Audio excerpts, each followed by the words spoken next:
Esto de la tecnología a mí me produce un poco de problemas. Bien, vamos a dar paso a la clase del día de hoy. La clase del día de hoy es la de valvulopatías. Bueno, es la clase del día de viernes, perdón, no pude estar con ustedes, pero vamos a dar esta clase de valvulopatías el día de hoy. Mañana nos juntamos a la misma hora y vamos viendo cómo agotar las clases, ¿ok? Bien, si me dicen cómo se comparte esto.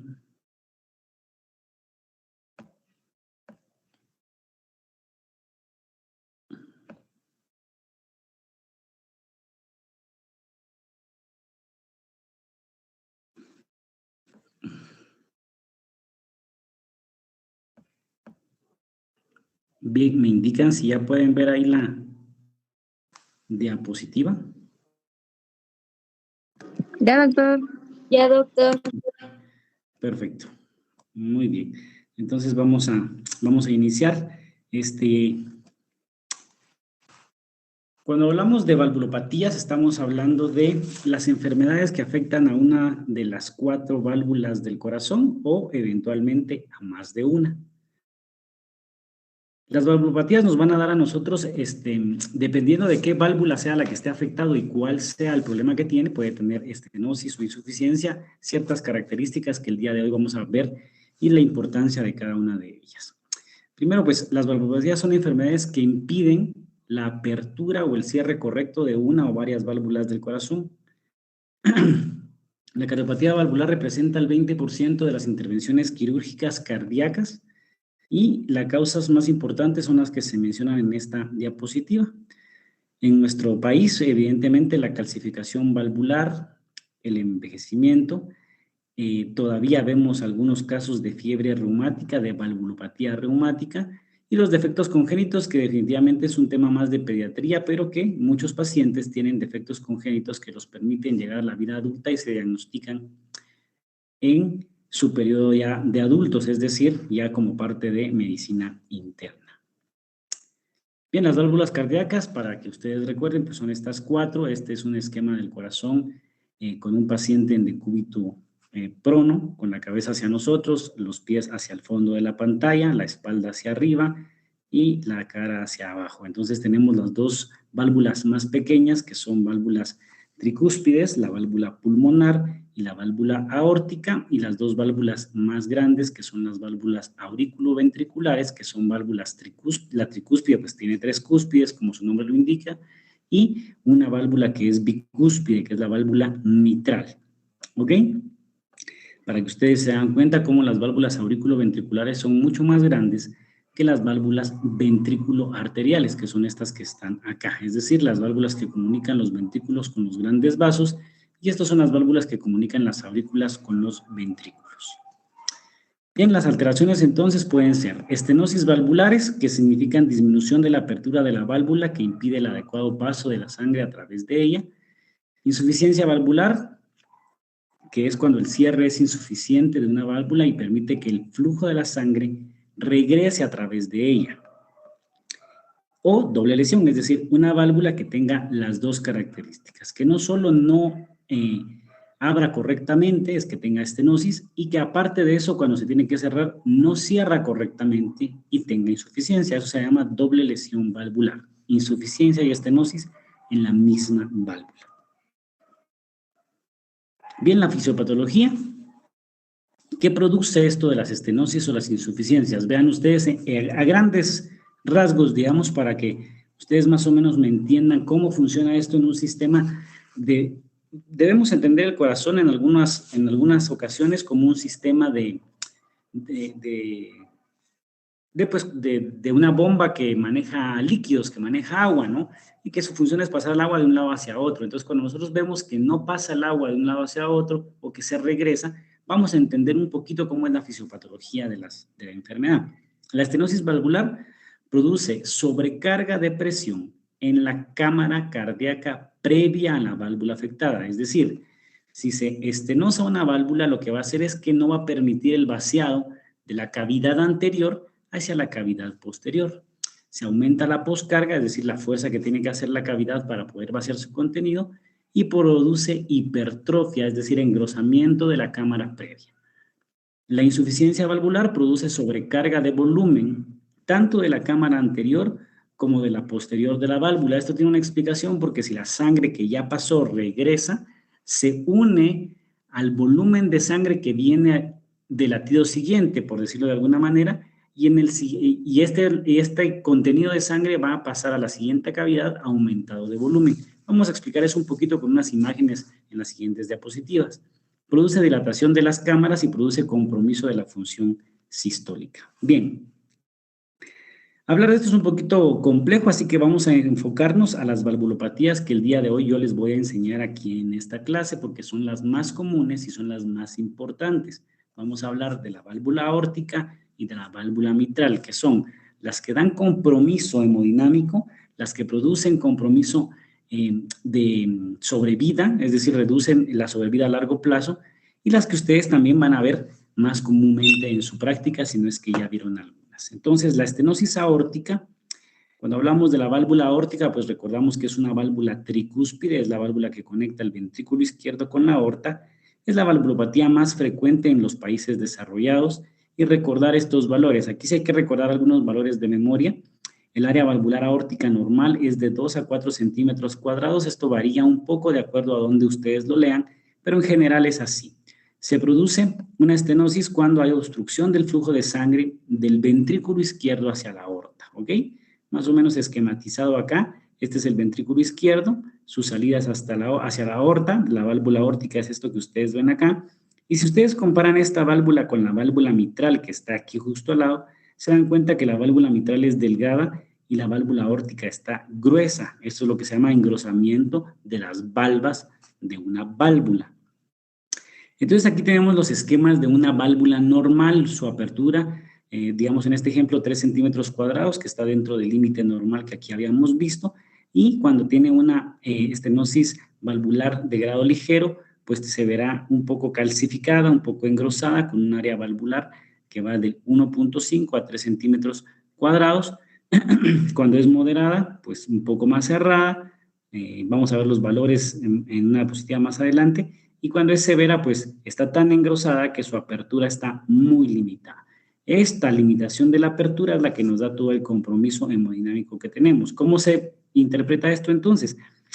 La cantidad de sangre que está en el ventrículo izquierdo, que debe salir libremente hacia la aorta, va a estar acá y va a tener que vencer una resistencia muy grande para poder vertir su contenido hacia la aorta, lo que va a hacer que tenga que hacer más fuerza de contracción y por lo tanto se aumente el volumen y la presión en esta cavidad, y a consecuencia a largo plazo lo que se produce es hipertrofia del músculo en un intento de vaciar su contenido en cada latido hacia la aorta, ¿ok?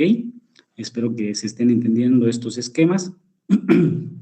Aquí podemos ver las etiologías de la estenosis valvular aórtica. La etiología congénita, que es la causa más común, es la aorta bivalva. Cuando hablamos de la aorta que tiene 3 valvas, que se debería ver de esta manera, hay pacientes que nacen con una de las divisiones, por decirlo de alguna manera, fusionada, no está separada esta comisura, por lo tanto solo tienen la valva anterior y posterior y esto está aquí fusionado. Esto es estenosis valvular aórtica congénita. Se llama aorta bicúspide. La causa reumática, que sigue siendo muy importante en nuestro país, secundaria fiebre reumática, se acompaña de daño de la válvula mitral y de causa degenerativa, que es la etiología más común por acumulación de lípidos en las válvulas. ¿Ok? Entonces aquí vemos nosotros una válvula aórtica que tiene calcificación de sus valvas y esto por supuesto va a producir una limitación a la apertura. Todo esto que está aquí es calcio y colesterol que se ha acumulado en las válvulas y que impide que esto se abra correctamente. En la presentación clínica pues se va a presentar como angina, síncope o insuficiencia cardíaca. Esto es algo que debemos recordar siempre cuando hablamos de estenosis aórtica. Los pacientes pueden presentar dolor de pecho, desmayos o dificultad para respirar. Y en esa secuencia, en ese orden, por lo regular se presenta. El paciente se queja de dolor de pecho al principio, después presenta cuadros de desmayos y al final tiene insuficiencia cardíaca franca, ¿sí? El pulso que ustedes van a encontrar que cuando hablamos de enfermedades de las válvulas del corazón, la exploración física periférica es muy importante. El pulso parvus et tardus es una sensación pulsátil débil y tardía respecto a la auscultación, es decir, se siente la onda pulsátil en las arterias periféricas posterior a escuchar el tono cardíaco con el estetoscopio. Así que se escucha suave, se siente suave y débil y atrasado. A la auscultación, el soplo es de esta característica. Un soplo sistólico en el foco aórtico, que está marcado aquí en esta gráfica, que se irradia a los grandes vasos del cuello hacia las carótidas. Es por eso que cuando nosotros evaluamos a un paciente y escuchamos un soplo en esta región, debemos auscultar el cuello con el objetivo de encontrar ahí el soplo. Si lo encontramos ahí, el diagnóstico es estenosis valvular aórtica de grado severo, ¿sí? ¿Cómo es el soplo entonces? Es un soplo sistólico, es decir, la fase de sístole, que es creciente y decreciente, es decir, que va en aumento, llega a un acme y después se disminuye, ¿verdad? Esto es lo que nosotros podemos auscultar y lo más importante es auscultar el corazón mientras con la mano tocamos alguno de los pulsos periféricos, por lo regular el radial, y podemos hacer este análisis clínico ahí a la par del paciente, ¿verdad? Bien, el diagnóstico, aparte del examen físico y la historia clínica, pues los datos que tenemos nosotros para poder hacer uso de estudios complementarios son el electrocardiograma con datos de hipertrofia ventricular izquierda, que ya vimos eso en las clases de electrocardiograma, el índice de Sokolov, la radiografía de tórax, donde se observa calcificación de la válvula y ocasionalmente cardiomegalia. Pues esto es una radiografía de tórax de un paciente con estenosis valvular aórtica. Ven ustedes cómo la silueta cardíaca llega casi a la parrilla costal del lado izquierdo, y si tuviéramos una mejor imagen seguramente veríamos aquí una calcificación, es decir, un círculo blanco, por decirlo para que ustedes me comprendan, se ve un círculo o una silueta blanca donde está la válvula aórtica que nos hace pensar que está calcificada. Definitivamente, pues esto nos orienta, aunque el diagnóstico no está acá. Y el ecocardiograma, que es el gol estándar para hacer diagnóstico de estenosis valvular aórtica, lo podemos nosotros ver con, digamos, en esta imagen que está aquí abajo, es una vista en la cual se ve la válvula aórtica abierta, y lo que hacemos nosotros es medir con el programa que tiene el ecocardiograma para saber cuál es el área de apertura de la válvula. Denme un segundo, por favor.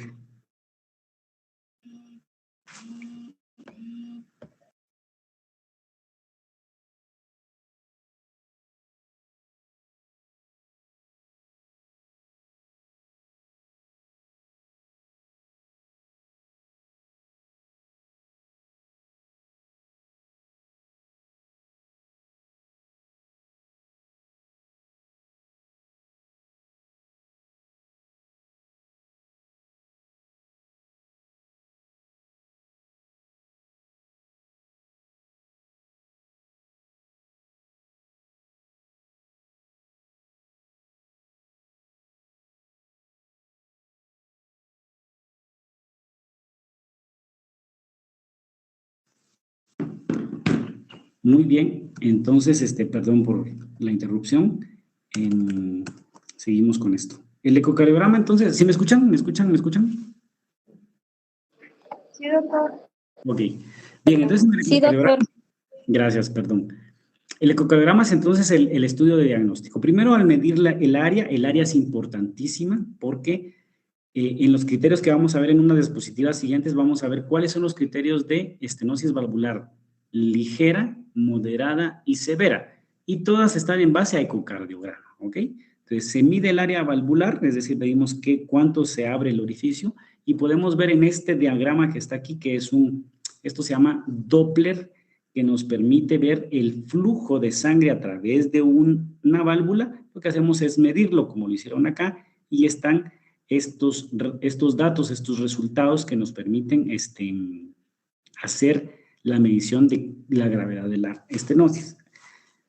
Entonces, aquí está cómo nosotros interpretamos el grado de estenosis de una válvula, que puede ser leve, moderada o severa, en base a estos parámetros que están acá, que todos son parámetros ecocardiográficos, es decir, el ultrasonido es la herramienta que nos sirve para determinar si el paciente tiene o no una estenosis valvular.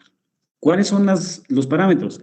La velocidad del flujo, medida en metros sobre segundos, que aquí están los parámetros, y quizás para fines de evaluación, aprenderse lo que es los criterios de severidad. Más de 4 metros sobre segundo es criterio de severidad. El gradiente medio, más de 40 milímetros de mercurio es criterio de severidad. Y el área valvular, menor de 1 centímetro cuadrado. ¿Ok?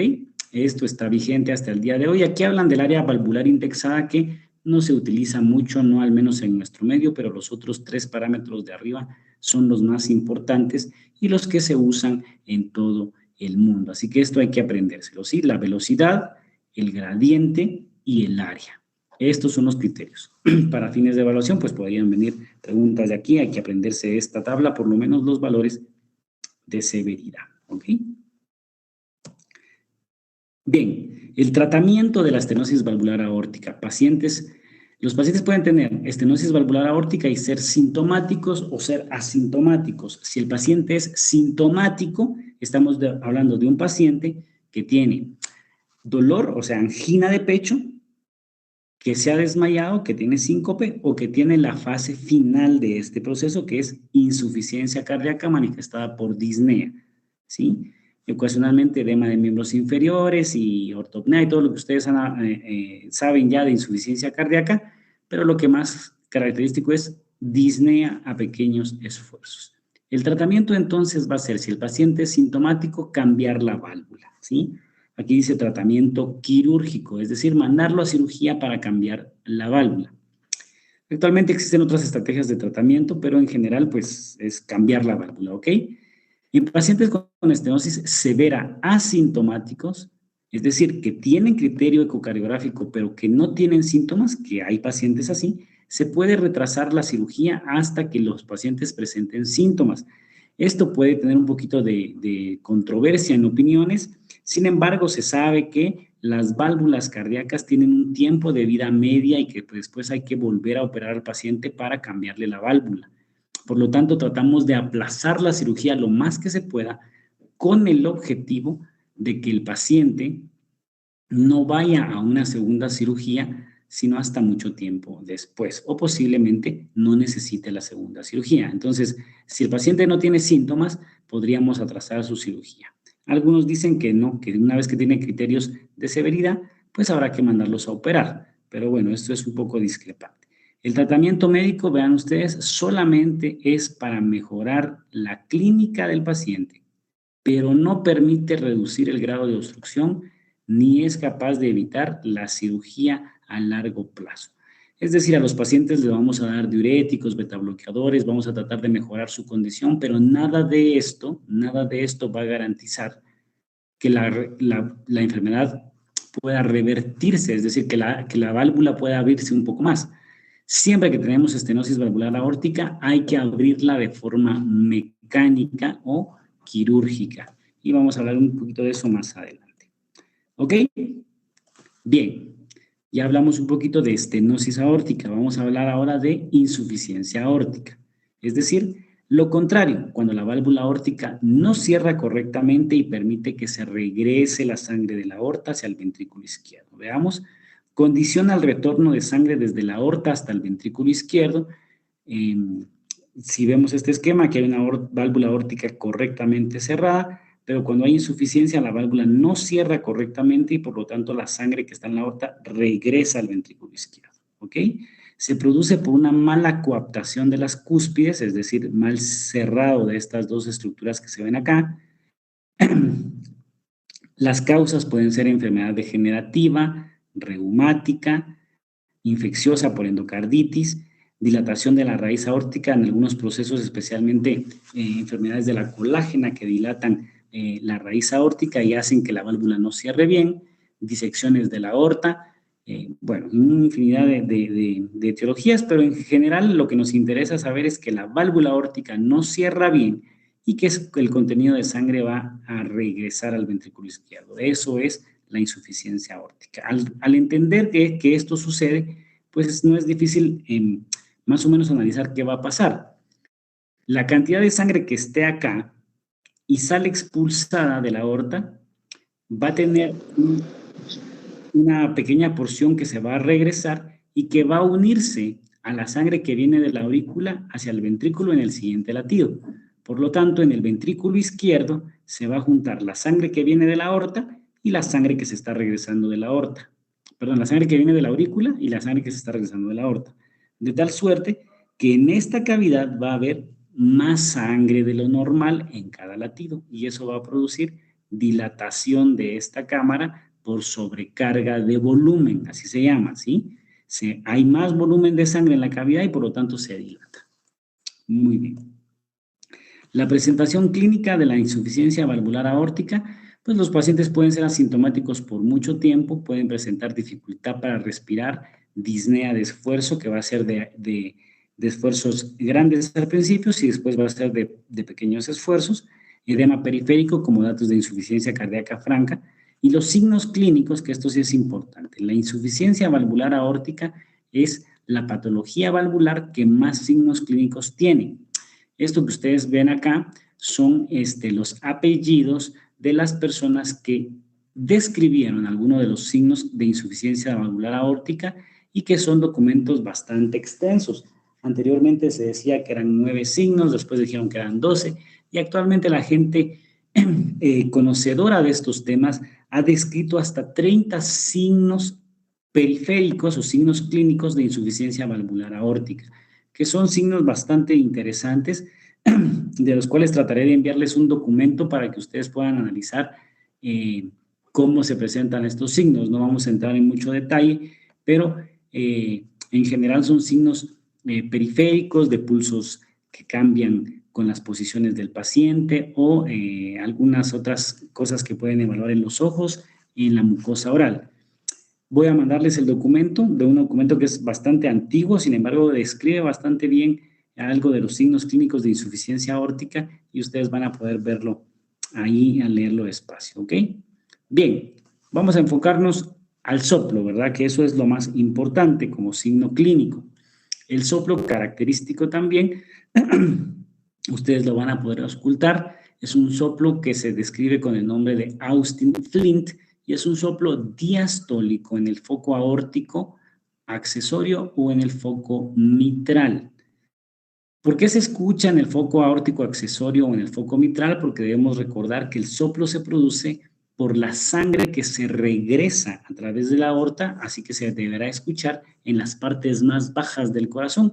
No sé si alcanzan a ver este esquema que está en el fondo de la diapositiva, pero si nosotros recordamos, que el flujo de la insuficiencia va desde la aorta hacia el ventrículo, es en la parte de abajo del ventrículo donde vamos a escuchar cómo el flujo choca con la pared del ventrículo. Por eso es que se escucha en las partes inferiores. ¿Y cómo es el soplo? Es diastólico porque se produce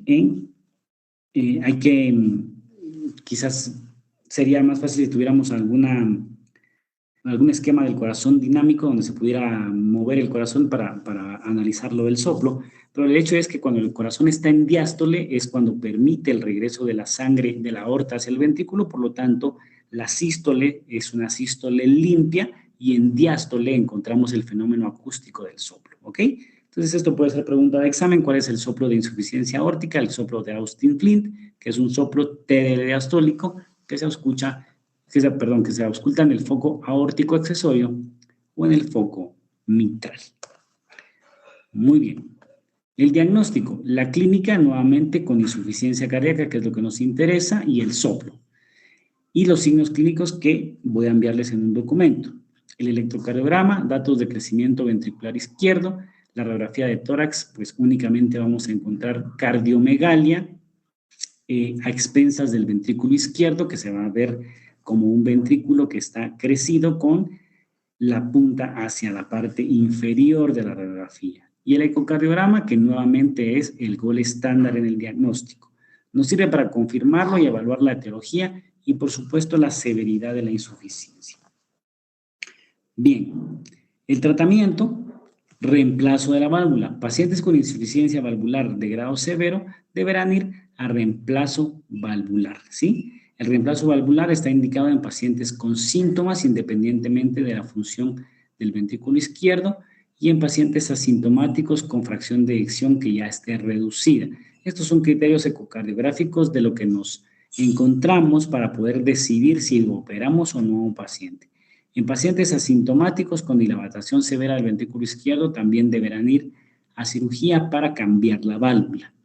Bien, cuando nosotros hablamos de cirugía de cambio valvular, tenemos varios modelos de válvulas que por lo regular son válvulas metálicas. Existen las válvulas metálicas y las válvulas biológicas. Las válvulas biológicas son válvulas que están hechas con tejido de válvulas de vaca o de cerdo, ¿sí?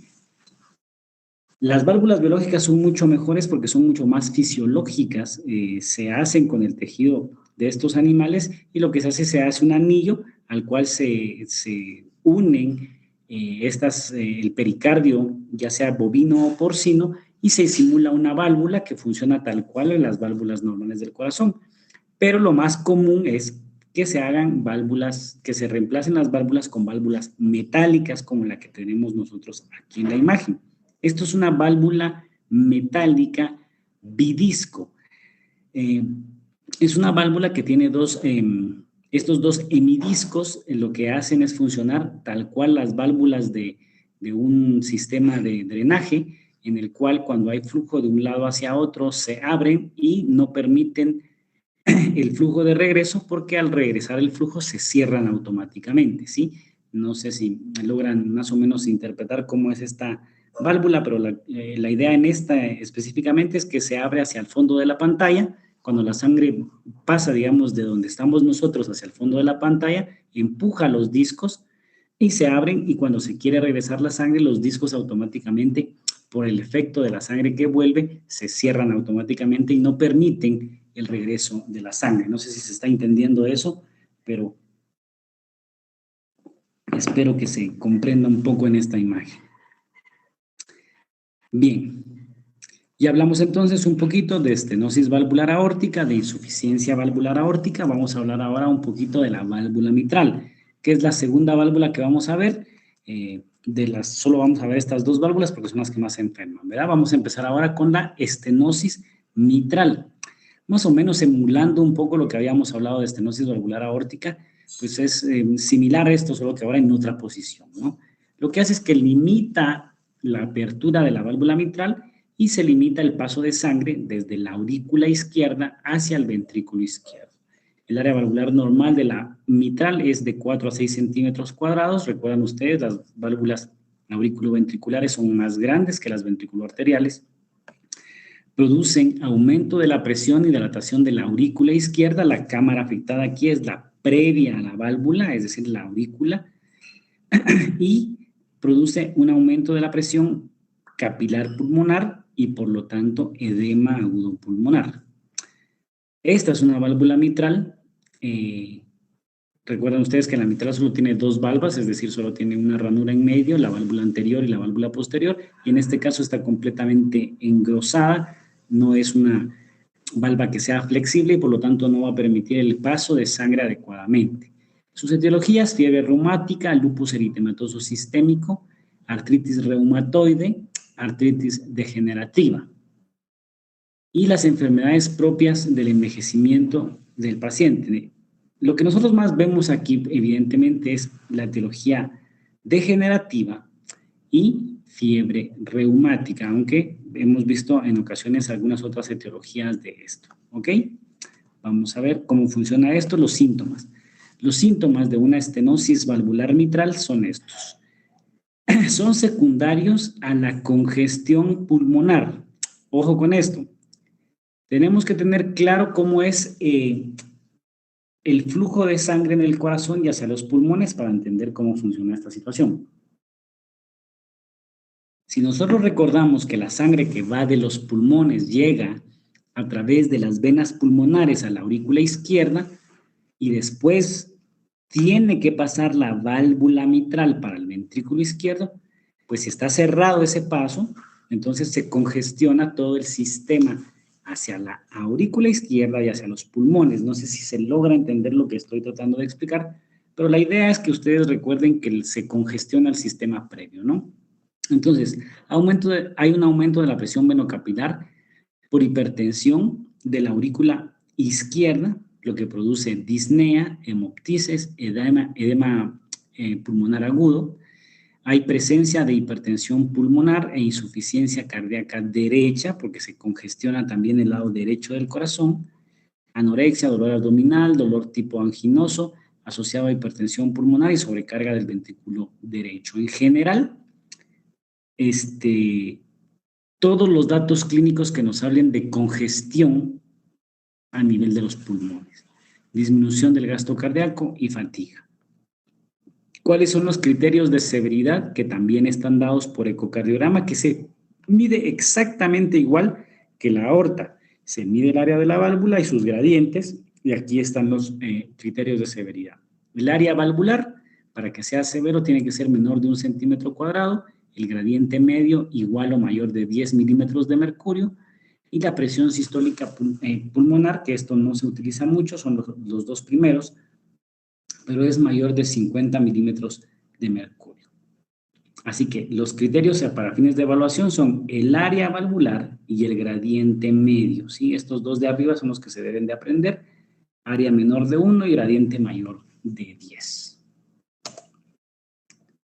Bien, el diagnóstico entonces, igual que en las otras patologías, el electrocardiograma, la radiografía de tórax, pero el diagnóstico está, sin lugar a dudas, en el ecocardiograma. El ecocardiograma, pues, nos ayuda a analizar la anatomía de la válvula mitral, que en este caso, pues, la válvula mitral está acá, esto es la aurícula izquierda, el ventrículo izquierdo, y aquí se puede ver cómo la válvula mitral está toda gruesa, engrosada y calcificada, en los casos de calcificación valvular. Y cuando hacemos esta vista que se llama es un eje apical de 4 cámaras donde vemos las cavidades izquierdas de este lado y las cavidades derechas de este lado, comparamos la apertura, por ejemplo, de la válvula tricúspide, que aquí está completamente abierta, y que en este mismo momento la válvula mitral debería estar completamente abierta, ya que ustedes se ven aquí cómo no se abre prácticamente. Apenas, esto no tiene movimiento, pero si lo viéramos en movimiento, apenas se mueve un poquito y deja pasar una escasa cantidad de sangre de la aurícula izquierda al ventrículo izquierdo. Y cuando vemos nosotros que es un corte transversal, es decir, que corta en el corazón como una rodaja de jamón, y vemos la válvula mitral, que es esto que está acá, se puede hacer la medición del área, es decir, midiendo su lumen interno para sacar el criterio del área valvular, y por supuesto que podemos ver cómo está engrosada y calcificada. Esto no debe verse así, no tengo una imagen de la válvula mitral normal, pero todo esto que se ve acá es calcio que hace que las valvas estén gruesas y por lo tanto con dificultad en su apertura. Bien, el tratamiento para la estenosis valvular mitral pues es algo que ha ido evolucionando conforme han pasado los años. Se tiene disponible la cirugía de cambio valvular, pero también se puede hacer valvuloplastía percutánea con balón. ¿Qué significa esto? Es abrir la válvula de forma mecánica con un balón que se infla ahí en la válvula para aumentar su apertura. ¿Cómo se hace esto? Es un poco complejo, si se hace por cateterismo cardíaco. Se introduce un balón a través de una vena grande de la pierna hasta el corazón, se pasa de la aurícula derecha a la aurícula izquierda a través de una perforación que debemos hacer y posteriormente se dirige este balón hacia la parte inferior para que quede en la posición de la válvula mitral y se empieza a inflar. Tiene un mecanismo de inflado de 2 globos, primero un globo distal y después un globo proximal para formar esta forma de 8 que se ve acá, es decir, con cintura que debe quedar justo al nivel de las valvas de la válvula, y lo que hace es, de forma mecánica a presión, se abre de tal forma que se rompe el calcio que se tiene en la válvula y se aumenta el grado de apertura de la válvula. Esta técnica ya no es muy utilizada porque de cualquier manera, aunque se abra la válvula va a quedar dañada por el balón de alguna forma. Entonces, aunque mejora los síntomas del paciente y el paciente puede tener una mejor calidad de vida, si esto no se calcula correctamente, el paciente va a quedar después de este procedimiento con una insuficiencia y pues le cambiaríamos una enfermedad por otra.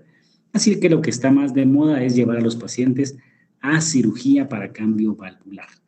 La cirugía pues tiene como objetivo reemplazar la válvula, ya sea con una válvula biológica o con una válvula mecánica, igual como las que les mostré para la válvula aórtica. Bien, y la insuficiencia valvular mitral, que es cuando la válvula mitral no puede contener la sangre dentro del ventrículo izquierdo y la sangre se regresa hacia la aurícula izquierda. Aquí en este esquema tenemos una válvula mitral competente, es decir, pasa el contenido de la aurícula hacia el ventrículo y después, cuando el ventrículo se contrae, todo el contenido va hacia la aorta. En insuficiencia valvular lo que sucede es que cuando el ventrículo se contrae, parte del contenido de la sangre se regresa a la aurícula y una parte se va hacia la aorta. Es decir, el contenido de sangre del ventrículo izquierdo se distribuye, una parte hacia donde debe ir y una parte se regresa hacia la aurícula izquierda. La etiología, pues las patologías de las valvas que pueden estar dañadas por enfermedades de la colágena o algunas enfermedades propias de las válvulas, dilatación del anillo valvular, cuando el anillo valvular es la parte donde está anclada la válvula, si eso se dilata, entonces pues las valvas van a ser insuficientes porque las valvas no van a crecer. Patologías de las cuerdas tendinosas. Las cuerdas tendinosas son estas estructuras blancas que ustedes ven aquí en este esquema. La válvula mitral tiene estas fibras que nos permiten que estén unidas hacia lo que nosotros conocemos como músculos papilares, que son estos que están acá, y que hacen que la válvula se cierre sin protruirse hacia atrás. Cuando estas se rompen, entonces se produce lo que se ve en esta imagen, ¿no? Prolapso de la válvula. Si se elongan o se rompen las cuerdas tendinosas, al momento de que se cierra la válvula, las dos valvas van a ir hacia arriba y van a permitir que la sangre se regrese a la aurícula izquierda. Y también cuando el paciente tiene problemas en los músculos papilares, que son estos dos músculos que se ven acá, especialmente cuando hay infarto, se pueden romper los músculos papilares y el mecanismo es el mismo, ¿no? Ya no hay donde se tengan tensión estas valvas y se van a ir hacia la parte superior y van a permitir el regreso de la sangre. Bien, el cuadro clínico, pues, lo que presentan los pacientes con insuficiencia valvular mitral es disnea y fatiga. Se va a escuchar un soplo. ¿Y por qué se da la disnea y la fatiga? Por la misma situación que les explicaba anteriormente. Se regresa la sangre hacia los pulmones, ¿ok? Entonces, tenemos que ver cómo se congestiona el sistema pulmonar por esta patología también, por afectar siempre la cámara anterior a la válvula afectada. Se escucha un soplo holosistólico apical que se irradia a la axila o a la espalda. Recordemos que la insuficiencia valvular mitral es, quizás yo diría que es la más común y existen muchos pacientes con insuficiencia valvular mitral de grado ligero que tienen el soplo y que no tienen ningún síntoma. Así que podemos escuchar este soplo en pacientes que no tienen ninguna sintomatología. Los pacientes van a tener dilatación de la aurícula izquierda y en el electrocardiograma nosotros lo interpretamos como la famosa P mitral.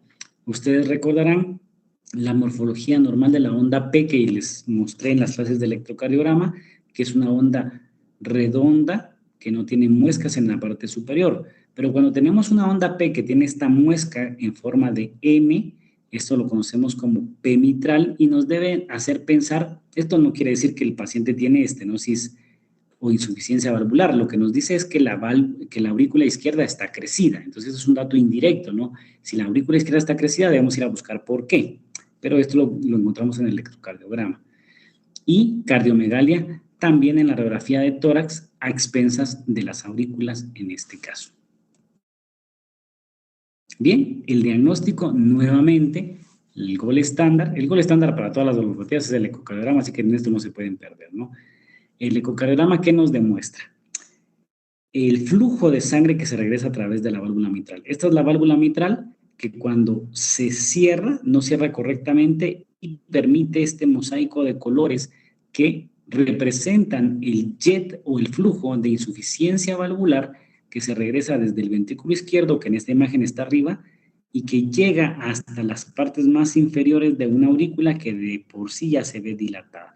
Cuando nosotros vemos esto en el ecocardiograma, nosotros decidimos que este paciente tiene un flujo regurgitante en la aurícula, hacia la aurícula a través de una válvula incompetente que tiene insuficiencia, y así es como se mide.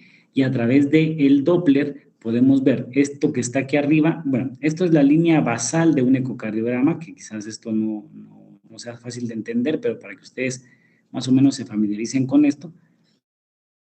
El espectro que se ve en la parte de arriba es el flujo normal de la válvula, ¿sí? Y solo esto deberíamos ver.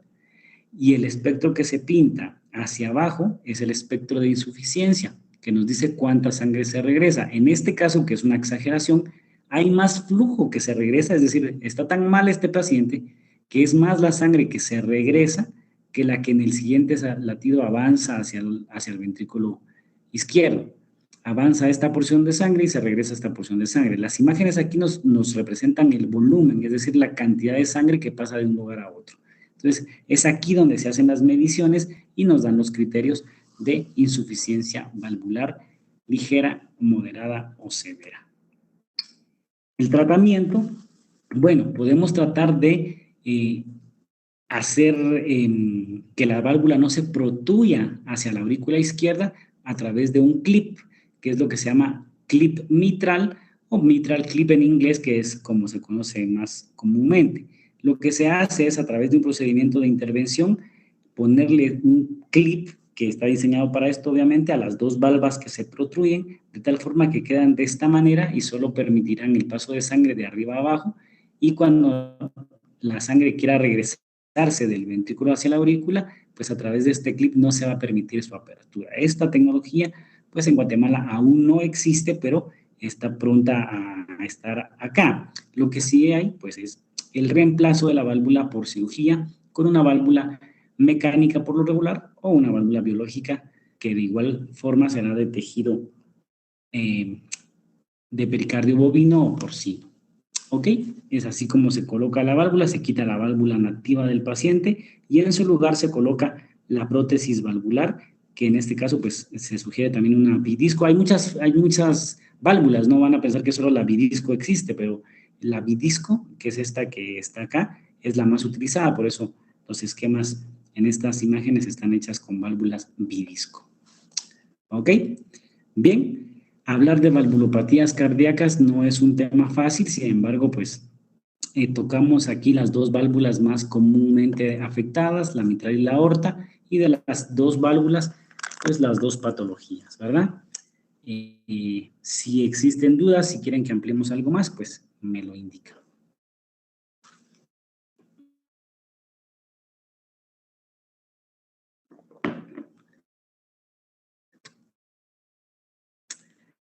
Bien, no sé si no entendieron nada o todo quedó muy claro, pero bueno, estamos ahí con la clase del día de hoy. El día de mañana nos juntamos a la misma hora, primeramente Dios, para ver la siguiente clase. Gracias, doctor. Vale, pues que tengan... Gracias, doctor. Gracias, doctor. Gracias, doctor. Gracias, doc.